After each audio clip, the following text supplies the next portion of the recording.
जय हिंद। आज के वीडियो में आप सभी का स्वागत करता हूं। दोस्तों, आज के वीडियो के माध्यम से आप लोग समझने वाले हो कि यह विटामिन क्या होता है और साथ ही साथ इस विटामिन की क्या इंपॉर्टेंस है। अगर बात किया जाए, सबसे पहले तो मैं आपको यह समझाना चाहूंगा कि यह विटामिन का चैप्टर आप सभी के लिए किस तरीके से इंपॉर्टेंस है।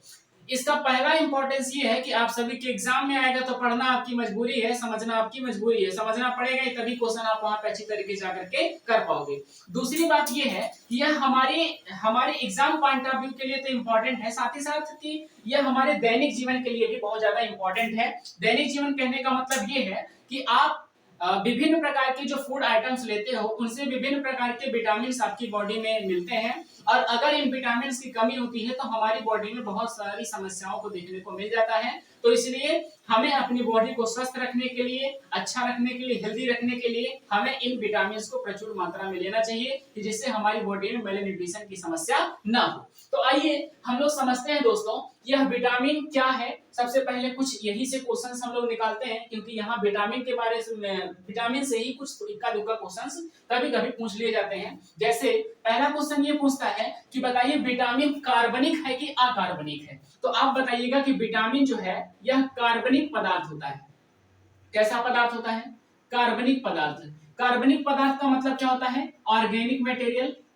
ऑर्गेनिक ऑर्गेनिक मटेरियल होता है। और अगर बात किया जाए कि सर यह कार्बनिक पदार्थ का मतलब क्या है, तो आप बताइएगा कि सर जिसमें कार्बन प्रेजेंट होता है उसे क्या कहते हैं? कार्बनिक कहते हैं। जैसे अगर जो हम लोग आलू छील करके फेंक रहे हैं तो उसमें कार्बन है। अब कार्बन क्यों है, ये बात आपको सेल वाला चैप्टर जब पढ़ाएंगे तो वहां पे समझा देंगे, क्योंकि उनका जो सेल का पूरा सेल जो होता है उसमें विभिन्न प्रकार के प्रोटीन्स और विभिन्न प्रकार के कार्बोहाइड्रेट से मिलकर बना होता है। और प्रोटीन और कार्बोहाइड्रेट जो है यहाँ पर भी आपको एक्सेस अमाउंट में कार्बन का परसेंटेज देखने को मिल जाता है। तो हम लोग ये कह सकते हैं कि वहां पर भी कार्बन पाया जाता है। अर्थात अभी के लिए आप ये समझो कि जिसमें कार्बन प्रेजेंट है उसे कार्बनिक, जिसमें नहीं प्रेजेंट है उसे अकार्बनिक कहते हैं। तो विटामिन क्या है? यह एक प्रकार का कार्बनिक पदार्थ होता है। दूसरी बात अगर दोस्तों आपसे बात करें कि इसकी खोज किसने किया है, तो इसकी खोज किसने किया? तो फंक ने किया। किसने किया? फंक ने किया। ठीक है, इसकी खोज फंक ने किया है। ठीक है, और अगर बात किया जाए कि कब किया है, तो 1911 में किया। 1911 में विटामिन की खोज किस व्यक्ति ने किया? तो फंक ने किया। अगली बात अगर आपसे बात करें तो विटामिन जो है यह हमें किसी भी प्रकार की ऊर्जा, अर्थात वह किसी भी प्रकार की एनर्जी हमें प्रोवाइड नहीं करता है। ठीक है, अगला आपसे ये क्वेश्चन पूछा था कि बताइए आहार का सहायक कौन सा पदार्थ होता है, तो विटामिन जो है यह आहार सहायक होता है। आहार सहायक का मतलब क्या होता है? आहार सहायक का मतलब होता है कि जो हमारे फूड आइटम्स होते हैं उन्हें अच्छी तरीके से पचाने में और उनसे विभिन्न प्रकार के पोषक तत्वों को निकालने में यह सहायता प्रदान करता है। यह बात भी अच्छी तरीके से आप लोग नोट करिएगा। ठीक है, एनर्जी नहीं मिलती इसका मतलब क्या है कि आप इसे, जैसे हम लोग विभिन्न प्रकार के दाल चावल सब्जी ये सब सारी चीजें जब खाते हैं तो उससे हमारी बॉडी में एनर्जी मिलती है। उसमें प्रोटीन, कार्बोहाइड्रेट, वसा प्रेजेंट होता है, तो उससे हमें एनर्जी मिल जाती है। जबकि विटामिन आपको किसी भी प्रकार की एनर्जी प्रोवाइड नहीं करता है। ये बात आप लोग अच्छी तरीके से नोट करके लिख लीजिए। ठीक है, क्या क्या बताया कि यह कार्बनिक पदार्थ होता है, इसकी खोज फंक ने किया है, एनर्जी यह नहीं देगा, और यह आहार सहायक होता है। यह आहार सहायक होता है, इस बात को भी अच्छी तरीके से आप लोग नोट करके लिख लीजिए। ठीक है, तो इतनी बात तो आपको विटामिन के बारे में याद होना चाहिए। ठीक है, अब बात आई कि सर अगर विटामिन की कमी हो जाएगी तो समस्या किस बात का होगा? अगर विटामिन की कमी हो जाती है तो हमारे शरीर में विभिन्न प्रकार के रोग हो जाते हैं, विभिन्न प्रकार की डिजीज हो जाती हैं, जैसे कि पेलाग्रा हो जाएगा, बेरी बेरी रोग हो जाएगा, रिकेट्स हो जाएगा, किलोसिस हो जाएगा और एनीमिया हो जाएगा। इस तरीके की समस्याएं देखने को मिल जाती हैं। और अगली बात अगर करें कि सर इसका काम क्या होता है अगर हमारी बॉडी में प्रॉपर तरीके से रहेगा, तो पहला तो आहार को सहायकता प्रदान करता है, एक तरीके से उत्प्रेरक होता है। और दूसरी बात अगर करें तो यह क्या करता है? ग्रोथ एंड डेवलपमेंट, वृद्धि, मानव में जो वृद्धि होती है उसमें भी यह सहायता प्रदान करता है। अर्थात यह ग्रोथ और डेवलपमेंट के लिए भी इंपॉर्टेंट होता है। तो इतने पॉइंट तो आपको पहले पता होना चाहिए कि विटामिन क्या है, और इससे रिलेटेड कुछ जानकारी हमने आपको प्रोवाइड कर दिया। ठीक है, आइए अब हम लोग जो है पहले इसको नोट कर लीजिए, फटाफट स्क्रीनशॉट ले लो, बाद में ले लेना अच्छी तरीके से। ये लो, हो गया। आइए नेक्स्ट हम लोग ये समझते हैं,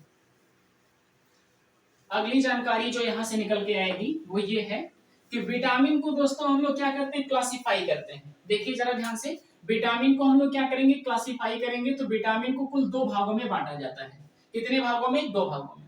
पहला क्या होता है, वसा में घुलनशील विटामिन, वसा में अर्थात फैट में घुलनशील विटामिन। और अगली बात जो यहाँ पे निकल के आती है वह आती है जल में घुलनशील विटामिन अर्थात वाटर सॉल्युबल विटामिन। ठीक है, वसा में घुलनशील फैट सॉल्युबल विटामिन और वाटर सॉल्युबल विटामिन। अगर दोस्तों वसा की बात करें कि वसा में कौन कौन सा विटामिन घुल जाता है, तो उसकी बात करें तो ए, डी, ई और के। ये बात याद रखिएगा, यहीं से डायरेक्ट क्वेश्चन पूछेगा कि बताइए ऐसा कौन कौन सा विटामिन है जो वसा में घुल जाता है, तो ए डी ई के, ए डी ई के। ठीक है, आप इसे देखोगे तो कुछ लोग शॉर्ट फॉर्म इसका बोलते हैं कि केड़ा, केडा, केडा का मतलब कीड़ा जो नहीं होता, कीड़ा, एक तरीके से कीड़ा वाला ट्रिक इसका बना के देते हैं, कोई जरूरत नहीं है, ऐसे याद कर लो। ठीक है, अगर जल में घुलनशील विटामिन की बात करें तो इसे 2 भागों में हम बांटते हैं। एक तो होता है विटामिन, एक होता है विटामिन बी और एक होता है विटामिन सी, एक होता है विटामिन सी। अब अगर दोस्तों विटामिन बी की बात करें तो विटामिन बी में कौन कौन सा विटामिन आता है, तो B1 आता है, B2 आता है, B3 आता है और इसके बाद B5 आता है। B5 के बाद अगर आप जाओगे, देखो B4 नहीं आएगा, B3 के बाद B5 आता है। ठीक है, B6 आता है, फिर B7 आता है, फिर 4 नहीं आता तो उसका भाई भी नहीं आएगा, B8 भी नहीं आएगा। ठीक है, B7 के बाद क्या हो जाएगा, B आपका 7 के बाद क्या हो जाएगा, तो 9 हो जाएगा और 9 के बाद दोस्तों हम लोग जाएंगे कहाँ पे, B12 के पास। तो ये रहे आपके विटामिन, इसे आपको अच्छी तरीके से याद रखना है। और यहाँ पे आपका हो जाता है विटामिन सी। ठीक, इतनी बात समझ में आ गई। एक बार फिर से अच्छी तरीके से देख लो, मैं क्या आपको बताना चाह रहा हूँ कि विटामिन को हमने पहले 2 भागों में क्लासिफाई किया है। एक है वसा में घुलनशील विटामिन और दूसरा है जल में घुलनशील विटामिन। वसा में घुलनशील विटामिन की बात करें तो ए, डी, ई, के, और अगर वो जल में घुलनशील विटामिन की बात करें तो विटामिन बी और विटामिन सी होता है। B1, B2, B3, B5, B6, B7, B9 और B12 ये सभी विटामिन हमारे बी के अंतर्गत आते हैं और अगला विटामिन हमारा जो होता है वो सी होता है। अब यहाँ से देखिए और किस प्रकार के क्वेश्चंस आप सभी से पूछे जाते हैं। एक क्वेश्चन आपसे ये पूछा था कि बताइए जो ये विटामिन ए है इसकी खोज किसने किया है, तो विटामिन ए की खोज जो है दोस्तों ये मैकुलम ने किया। मैकुलम ने कुछ और विटामिन को खोज करके निकाला था, जैसे विटामिन बी की भी खोज जो है किसने किया है, तो इसकी भी खोज मैकुलम ने किया है। ठीक है, इसकी भी खोज मैकुलम ने किया है। और एक क्वेश्चन आपसे यहाँ से ये पूछा था कि बताइए ये जो विटामिन सी है इसकी खोज किसने की है, तो बताइएगा कि एक लिंड महोदय हैं, लिंड, जॉर्ज लिंड इनका पूरा नाम है, जॉर्ज लिंड। तो जॉर्ज लिंड ने दोस्तों क्या किया है, विटामिन सी की खोज की है। इन 3 विटामिन की खोज के बारे में क्वेश्चन आया था, आप इसे अच्छी तरीके से समझ लीजिए। कौन कौन सा, ए की खोज मैकुलम ने किया है, बी की खोज मैकुलम ने किया है और सी की खोज जॉर्ज लिंड ने किया है। ये बात अच्छी तरीके से आप लोग याद रखिएगा। आइए और भी कुछ जानकारी यहीं से हम लोग फटाफट निकाल लेते हैं। जैसे कि अगर बात किया जाए कि विटामिन ए हमारा जो है यह ऐसा विटामिन है जो यकृत में स्टोर होता है।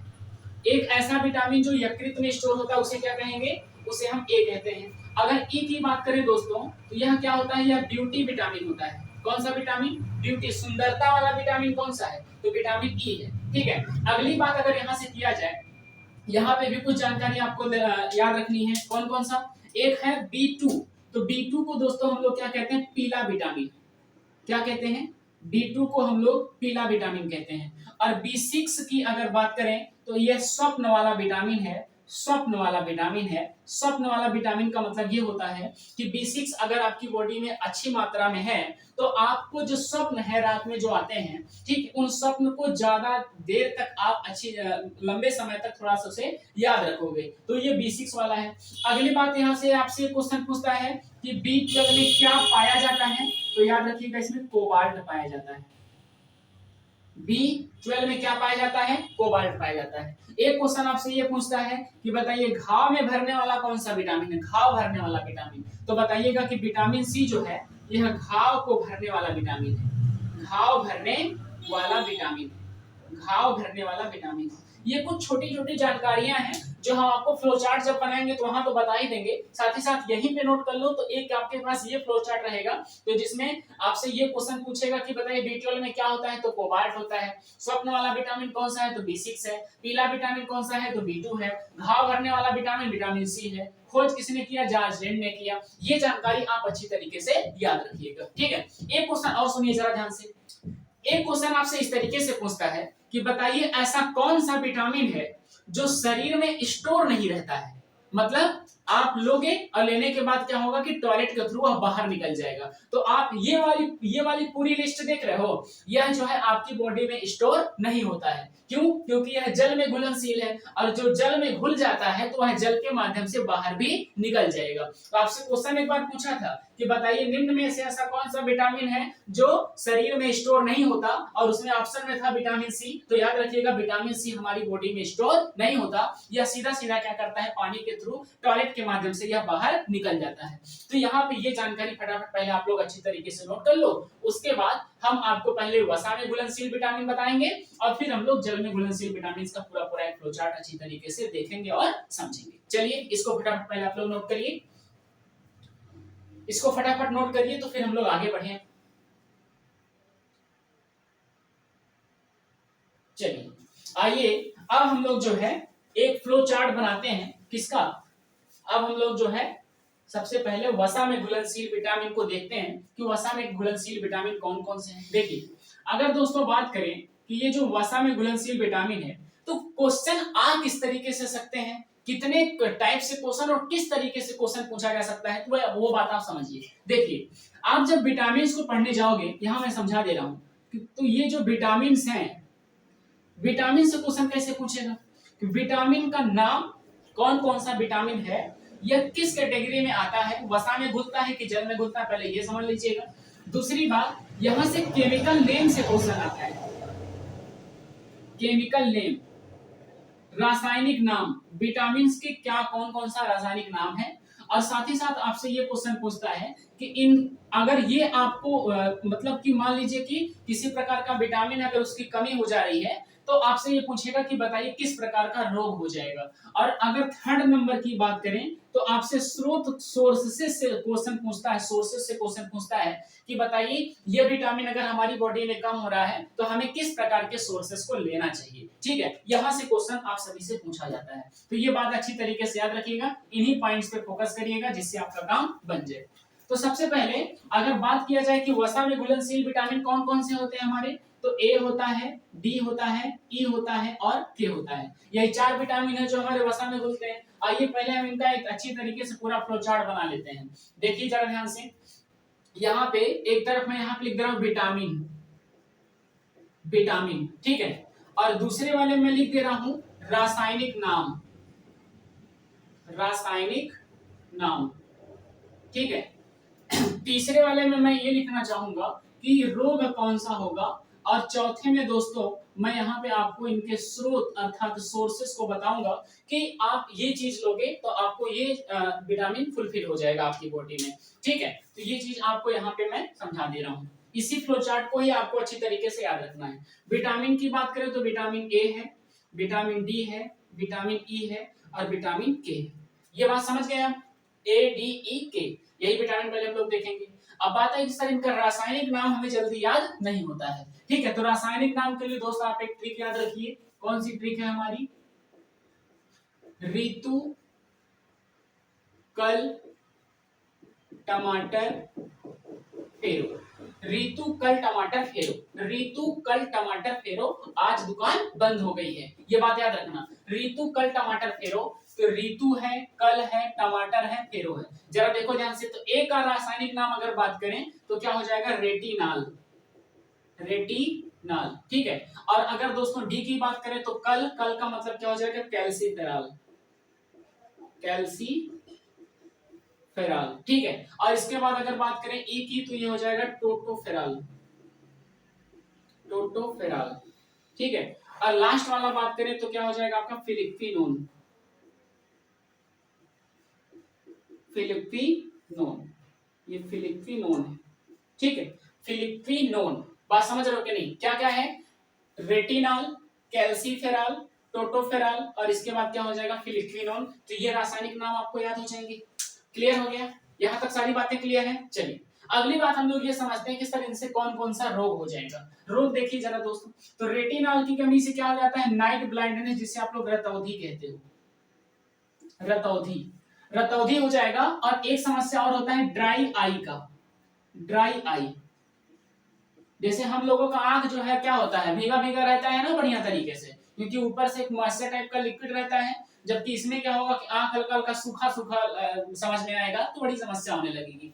नाइट ब्राइटनेस का मतलब क्या होता है, रतौंधी का मतलब क्या होता है, रतौंधी का मतलब ये बिल्कुल भी नहीं होता कि दिनों में नहीं दिखेगा, रतिया में हल्का हल्का दिखेगा। बात समझ रहे हो कि नहीं, जैसे उसको बताना पड़ेगा कि थरिया थरिया में दाल निकाला गया है तभी समझ पाएगा, नहीं तो समझेगा कि पानी है। बात समझ रहे हो कि नहीं, तो थोड़ा दिखता है लेकिन कम दिखने लगता है, तो उसे नाइट ब्लाइंडनेस कहते हैं। पूरी तरीके से वो ब्लाइंड नहीं होता है पर्सन, हल्का हल्का दिखता है रात में। बात समझ रहे हो कि नहीं, तो बड़ा कष्टकारी होता है क्योंकि चीजें समझ में नहीं आती हैं, तो पकड़ पकड़ के बेचारा चलेगा और हाथ से इसे देख देख देख करके समझ समझ के खाता है कि हमारे पास क्या चीजें रखी गई हैं। ठीक है, तो ये बात याद रखिएगा।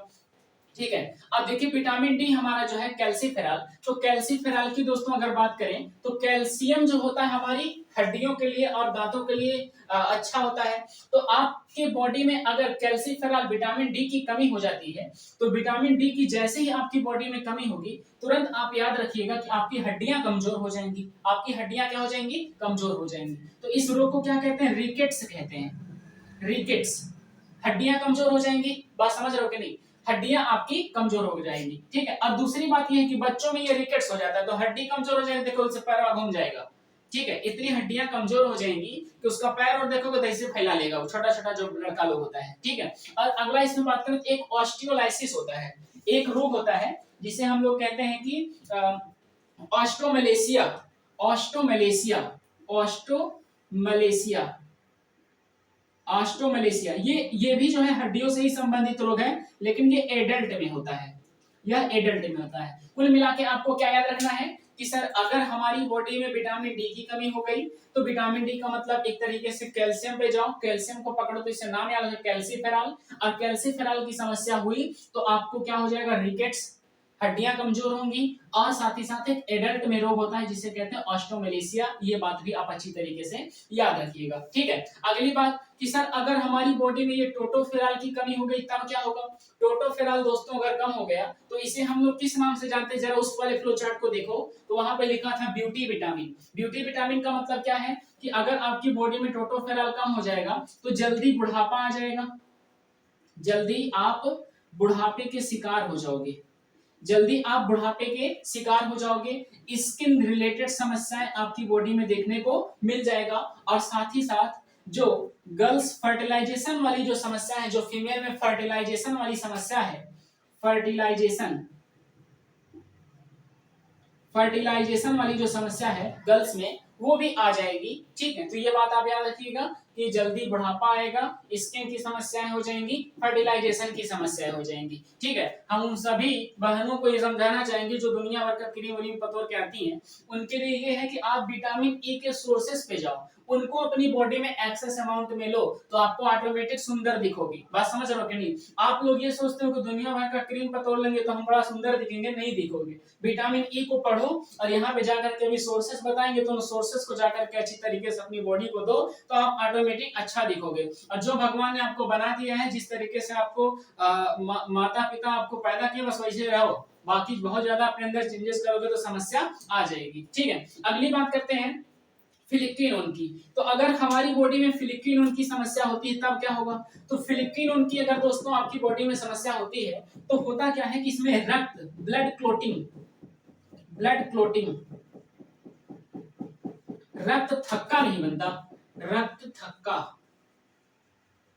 रक्त थक्का जो है यह कम हो जाएगा, मतलब कि रक्त का थक्का जल्दी नहीं बनेगा।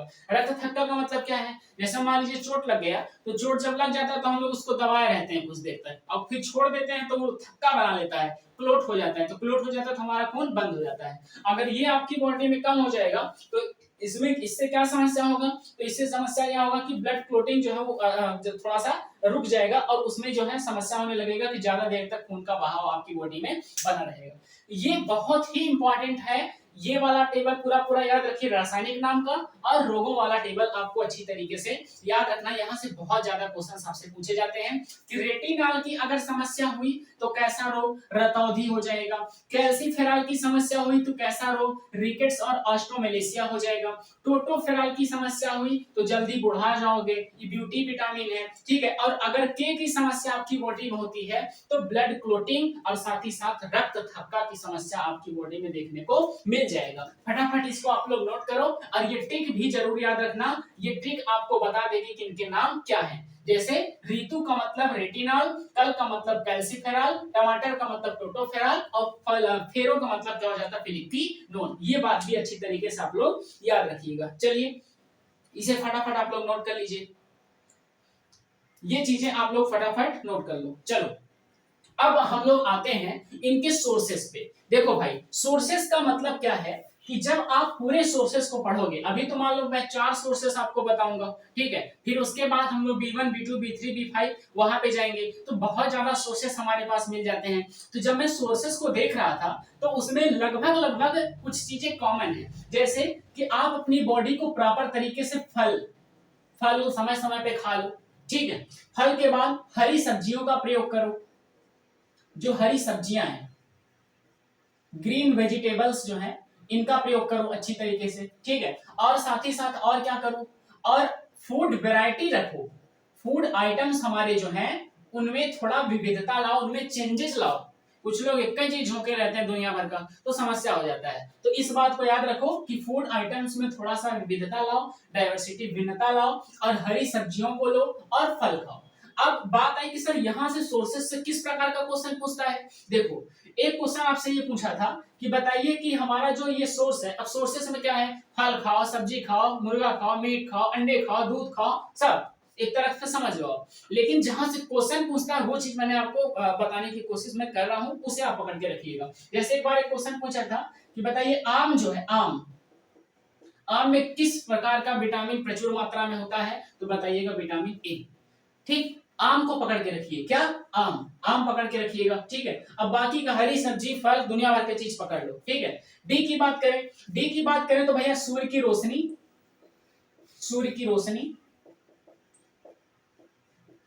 ठीक है। अब सूर्य की रोशनी के साथ साथ और क्या हो जाएगा, फल लो, दूध लो, मीट खाओ, अंडे खाओ, सब हो जाएगा तुम्हारा काम, ठीक है। इसके बाद दोस्त यहाँ टोटोफेरॉल में याद रखिएगा कि यहाँ पे क्या होता है, एक तरीके से अंकुरित गेहूं का जो तेल होता है, अंकुरित गेहूं का तेल, आई थिंक यही है, गेहूं अंकुर तेल, बात समझ लो, गेहूं अंकुर तेल, ठीक है। गेहूं को अंकुरित हो जाए तो उसका तेल निकलवाओ और उसका यूज करो, तो उससे जो होता है। और साथ ही साथ और क्या होता है कि आजकल के देखो चाउमीने ज्यादा खाती हैं बहुत सारा लोग, ठीक है। तो चाउमीन ज्यादा खाओगे तो उससे समस्या है, तो उसके लिए आपको क्या करना है, ज्यादा से ज्यादा आप फ्रूट्स लो, आप फल खाओ, और ग्रीन वेजिटेबल्स, हरी सब्जियां खाओ, ऑटोमेटिक आप सुंदर दिखोगे, जल्दी बुढ़ाओगे नहीं, और जल्दी बुढ़ाओगे नहीं तो हीरोइन की तरह दिखोगे। तो हीरोइन वाला विटामिन कौन सा है, विटामिन ई। इतनी बात समझ रहे हो कि नहीं, ठीक है। उसके बाद सेम अगर आप यहाँ पे जाओगे, ब्लड क्लोटिंग की समस्या है, तो ब्लड क्लोटिंग की समस्या यहाँ की सेम है।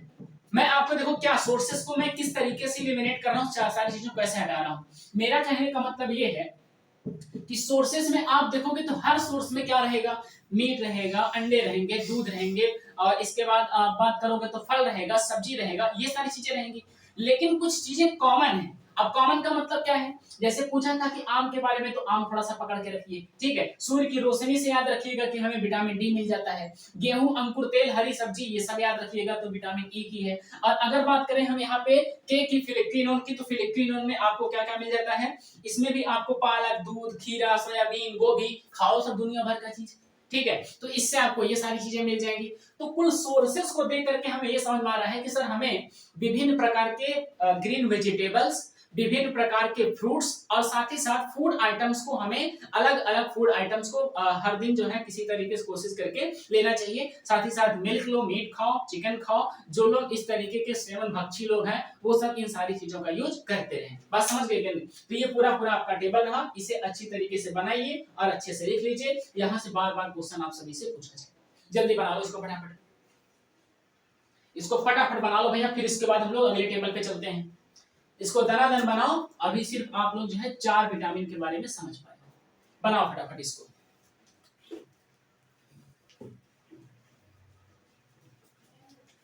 चलो बन गया, आ जाओ नेक्स्ट आओ देखो। अच्छा ये चीज तो ऐसे रहने देते हैं, इसको मिटाने की जरूरत नहीं पड़ेगी। ये देखो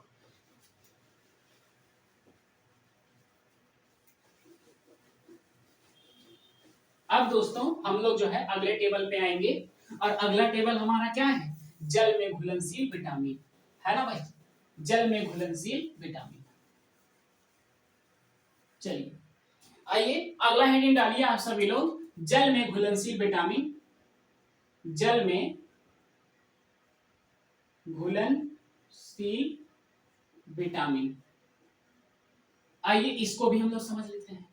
अगर दोस्तों जल में घुलनशील विटामिन की बात किया जाए तो इसमें क्या क्या आता है, तो इसमें आता है B1, B2, B3, B5, B6, B6 के बाद B7, ठीक है, B7 के बाद B9, और फिर क्या होता है B9 के बाद 10 नहीं होगा, 11 नहीं है, B12 है, और इसके बाद हमारा क्या होता है विटामिन सी, विटामिन सी। ठीक, चलिए आइए अब हम लोग ये समझते हैं कि सर इसका रासायनिक नाम कैसे याद होगा। यही थोड़ा सा टफ हो जाता है आप सभी के लिए, जल्दी याद नहीं होता है, तो इसे हम लोग अच्छी तरीके से पहले समझ लेते हैं। देखिए इसका नाम अगर आपको याद करना हो तो आप एक ट्रिक याद रखिए, एक आप ट्रिक याद रखिए, क्या, थारू ने, याद रखो, देखो थारू ने पेंट पाई, थारू ने पेंट पाई, और क्या क्या बनाया जरा ध्यान से देखो, बकरी,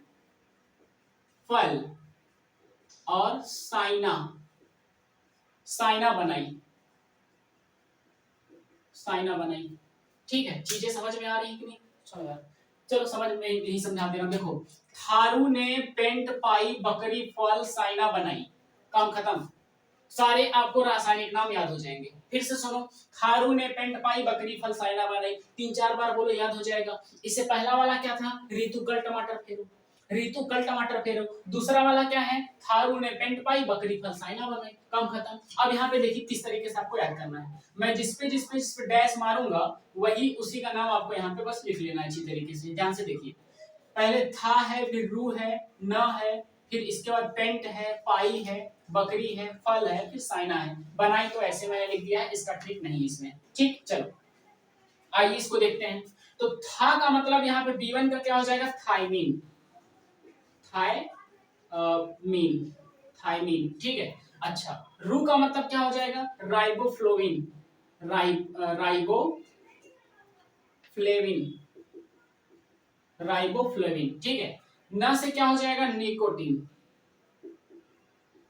या फिर इसी को और किस नाम से जानते हैं, नियासिन, नियासिन, ये देखो ना हो गया, ठीक है। फिर इसके बाद अगर हम बात करें तो 1 2 3 और इसके बाद ये 4 नंबर में आपका आ जाएगा B5 का, तो B5 का नाम याद रखिएगा, पेंटोथेनिक, पेंटोथेनिक, ठीक है, पेंटोथेनिक। इसके बाद क्या हो जाएगा 6 का, पाई के पेंट के बाद क्या हो जाएगा, पाई, तो पायरोडॉक्सिन, पायरोडॉक्सिन,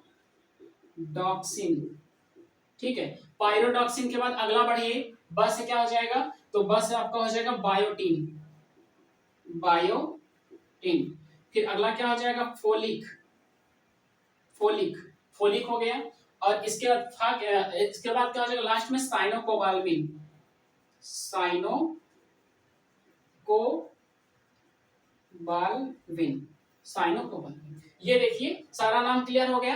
और लास्ट में आपका विटामिन सी बचता है, तो विटामिन सी को आप याद रखिएगा, इस ट्रिक की जरूरत आपको नहीं पड़ेगी। क्या होता है इसका, एस्कार्बिक, एस्कार्बिक अम्ल। बस बात क्लियर हो गई, सारा कुछ नाम आपको क्लियर हो गया क्या नहीं, जल्दी जल्दी फटाफट मुझे बताओ क्या क्या। विटामिन ए का थायमीन, विटामिन बी का राइबोफ्लोविन, विटामिन 3 का निकोटीन या फिर नियासिन, विटामिन सी का क्या हो जाएगा, pantothenic, pyridoxine, biotin, folic, cyanocobalamin और एस्कार्बिक अम्ल। ये बात क्लियर हो गई। एक ट्रिक आपको बस छोटा सा याद रखना है, क्या, थारू ने पेंट पाई, और क्या क्या बनाया, बकरी बनाया, फल बनाया और साइना बनाया। जैसे थारू मान लो एक तरीके की जनजाति, आप लोगों को कुछ जानकारी इसके बारे में जरूर होगा। अब उसको पेंट दे दिया कि तू का बना रही है, बकरी बना दी, बकरी का चित्र बना दिया, कुछ फलों के चित्र बनाए और साथ ही साथ साइनो बैक्टीरिया एक होती है ना, बात समझोगे नहीं, तो बैक्टीरिया भी एक बना दिया। तो इतनी बात बता आप याद रखोगे तो ये चीजें आपको यहाँ से याद रहेंगी, यहाँ से बहुत ज्यादा क्वेश्चन आप सभी से पूछा जाता है। ठीक है, आइए अब हम लोग ये समझते हैं कि इनसे कौन कौन सा रोग होता है। तो सबसे पहले रोग देखिए, B1 थायमिन, और थायमिन की कमी होती है तो रोग कौन सा हो जाता है, बेरी बेरी। कौन सा रोग, बेरी बेरी। पहले लिख लेता हूं फिर आपको समझाता हूं कि बेरी बेरी दुनिया भर की चीजें क्या हैं। अगर राइबोफ्लाविन की बात करें दोस्त तो यहाँ पे हो जाता है पेलाग्रा, पेलाग्रा, ठीक है, या फिर इसी को 4D डिजीज भी कहते हैं। इसके बाद निकोटीन या फिर नियासिन की बात करें तो किलोसिस होता है, किलोसिस, ठीक है। किलोसिस के बाद अगर आप यहाँ पे नीचे जाओगे तो ये दो आपके जो है ना, कौन कौन से, ये फोलिक और साइनोकोबाल्मिन, फोलिक और साइनोकोबाल्मिन ये एनीमिया से रिलेटेड है। एनीमिया बताऊंगा, एनीमिया, एनीमिया क्या होता है, ये दोनों के दोनों आपके एनीमिया से रिलेटेड, कभी क्वेश्चन जल्दी नहीं पूछता है लेकिन याद रखिएगा कि एनीमिया से ही रिलेटेड हैं, ठीक है। अच्छा, इसके जस्ट ऊपर क्या होता है, बाल सफेद होता है, सफेद बाल, सफेद बाल। इसके जस्ट ऊपर क्या होता है, आरबीसी में कमी, आरबीसी में कमी और साथ ही साथ पेशी ऐठन, पेशी ऐठन। और इसके जस्ट ऊपर क्या होता है, पेंटोथेनिक में, तो पेंटोथेनिक में याद रखिएगा पेशी ऐठन होगा, पेशी ऐठन होगा।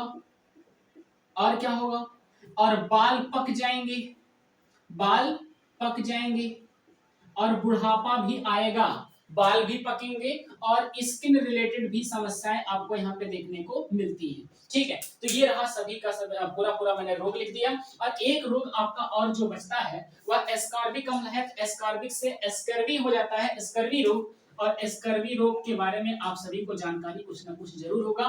स्कर्वी का मतलब मसूड़ों से खून आना, अगर ये लिखता है तो ये भी आप याद रखिएगा, मसूड़ों से खून का आना, मसूड़ों से खून आना। यहां दिख रहा है कि नहीं, यहां नीचे दिख रहा है कि नहीं, यहां नीचे दिख रहा है, ठीक है। चलिए एस्कार्बिक अम्ल, ठीक है, एस्कार्बिक अम्ल, तो यहाँ पे क्या हो जाएगा, स्कर्वी रोग हो जाएगा, मसूड़ों से खून आने की समस्या आप सभी को देखने को मिल जाएगा। आइए अब एक बार इन रोगों को आपको मैं बता दे रहा हूँ कि ये रोग क्या क्या होते हैं। बेरी बेरी, पेलाग्रा, किलोसिस, पेशी ऐठन, बाल का पकना, आरबीसी, ठीक है, पेशी ऐठन, सफेद बाल, एनीमिया, और ये सारी चीजें समस्याएं आपको देखने को मिल जाता है। इसके बाद अगर हम सोर्सेस की बात करें तो सोर्सेस में दोस्त याद रखिएगा, मैंने फिर से आपको बताया है कि सारे सोर्सेस हमारे एकदम एज इट इज चलते रहते हैं, लेकिन कुछ प्रमुख सोर्सेस हैं उसे आप लोग जरूर याद रखिएगा। जैसे आपको अगर बात करें एस्कॉर्बिक अम्ल की, तो खट्टा फल जो होता है, खट्टा फल, अब खट्टा फल याद रखिएगा तो ये एस्कॉर्बिक आपको मिलेगा, ठीक है। और इसमें सबसे ज्यादा जो क्वेश्चन पूछता है वह आंवला के बारे में क्वेश्चन पूछता है, आंवला, तो आंवला में विटामिन सी होता है, ठीक है। और एक बात याद रखिएगा, पपीता भी होता है, पपीता भी एक बार क्वेश्चन पूछा था कि बताइए निम्न में से ऐसा कौन सा विटामिन है जो पपीते में भरपूर मात्रा में पाया जाता है, तो याद रखिएगा कौन सा, विटामिन सी है, ठीक है, विटामिन सी हो जाएगा, ठीक। अच्छा, इसके बाद अगर बात किया जाए, बाकी सारी चीजें हमारी एज इट इज चलती रहती हैं, वही क्या क्या, अरे फल खाओ और ग्रीन वेजिटेबल्स को लो, ठीक है, जितनी भी हमारी ग्रीन वेजिटेबल्स हैं उसे आप प्रॉपर तरीके से लेते रहो, और दूध लो, और जो एक तरीके से हमारे नॉन वेजिटेरियन पर्संस हैं वो सब चिकन मटन इन सभी का सेवन करें, फिशेस का सेवन करें, तो वो उनको ये सारी चीजें हमारी बहुत आसानी तरीके से मिल जाएंगी, ठीक है। यहाँ तक बातें क्लियर हो जाएंगी। कुछ एक्स्ट्रा होगा तो मैं आपको जरूर बताना चाहूंगा, जैसे कि सोर्सेस की बात करें तो आपका पपीता यहाँ पे तो मैंने बता ही रखा है, वही अंडा, सोयाबीन, फलियां है, पनीर है, अंडा ईस्ट है, ये सारी चीजें मैं बार बार आपको वही कहना चाह रहा हूँ कि हमारा सब कुछ जो है वही फल खाओ, अंडे खाओ, यही सारी चीजें यहाँ पे लिखी हुई हैं, तो यहाँ से क्वेश्चन पूछे जाने का संभावना बहुत ही कम बनता है। बस इन रोगों को आपको अच्छी तरीके से याद रखना रखना है। बेरी बेरी रोग, पेलाग्रा, किलोसिस, ठीक है, किलोसिस जानते हो, कभी कभी क्या होता है ना हमारे यहाँ मुंहवा के इधर यहाँ ओठ के दोनों तरफ क्या होता है फटने लगता है, तो मुंहवा जो ऐसा बाओगे थोड़ा सा तो यहाँ फटने लगेगा, तो हल्का मुंहवा जो क्या करेगा ओपन करेगा, तो यहाँ पे जो समस्या होने लगता है, जो फटने लगता है, उसी को किलोसिस कहते हैं। बात समझ रहे हो। पेलाग्रा के बारे में थोड़ी बहुत जानकारी आपको जरूर होगी। पेलाग्रा का मतलब क्या है, दस्त की समस्या होगी, सिर में चक्कर आना, इसके रिलेटेड समस्याएं जो है वो पेलाग्रा में देखने को मिल जाता है। पेशी ऐंठन। एनीमिया के बारे में थोड़ा सा आपको बताना चाहूंगा। एनीमिया के बारे में हो सकता है जानकारी आप लोगों को ना हो। एनीमिया का मतलब ये होता है कि रक्त में जब हीमोग्लोबिन की कमी हो जाती है, तो रक्त में हीमोग्लोबिन की कमी अर्थात रक्त की कमी एक तरीके से आप समझ लो, उसे ही हम एनीमिया कहते हैं। हीमोग्लोबिन की कमी हो जाएगी तो ऑक्सीजन जो है, ऑक्सीजनेटेड ब्लड की समस्या आपकी बॉडी में देखने को मिलेगा, जिससे ऑक्सीजन से रिलेटेड समस्या होगा और सांस फूलने वाली समस्या आपको बहुत ज्यादा देखने को मिलेगी। और भी बहुत सारे आपको पता है कि ब्लड जो है एक बहुत ही रिस्पॉन्सिबल सब्सटेंस होता है हमारी बॉडी में, जो सारे न्यूट्रिएंट्स को हर सेल तक पहुंचाने का कार्य करता है, और अगर उसी में कमी आएगी तो बहुत सारा न्यूट्रिएंट्स से रिलेटेड भी समस्या आप सभी को देखने को मिल जाएगा। तो यहाँ पे जो भी क्वेश्चंस पूछेंगे आप इन सारे चीजों को देख करके अच्छी तरीके से आप कर सकते हो।